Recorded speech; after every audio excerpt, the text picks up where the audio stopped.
सांगलीकरांसाठी आता एक आनंदाची बातमी आहे, कारण सांगलीमध्ये रेल्वेचा तिसरा उड्डाणपूल लवकरच तयार होत आहे। जुना बुधगाव रोडवरील रेल्वे उड्डाणपुलाचे काम आता अंतिम टप्प्यात आले आहे। त्यामुळे या मार्गावरील रेल्वे फाटक 3 महिन्यांसाठी बंद करण्यात आले आहे।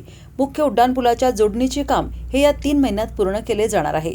त्यामुळे आता सांगलीहून माधवनगर तासगावकडे जाण्यासाठी एक नवा रेल्वे उड्डाणपूल सप्टेंबर अखेर नागरिकांच्या सेवेत सज्ज होणार आहे। मात्र 3 महिन्यात हा पूल पूर्ण करावा अशी मागणी स्थानिक नागरिक करीत आहेत। आता सध्या जो रेल्वे प्रशासनचा जो ब्रिज आपला पंशीलनगर इथला ब्रिज जो काम चालू आहे तो काम खरोखर यांनी 3 महिन्यातच पूर्ण करून दाखवावं।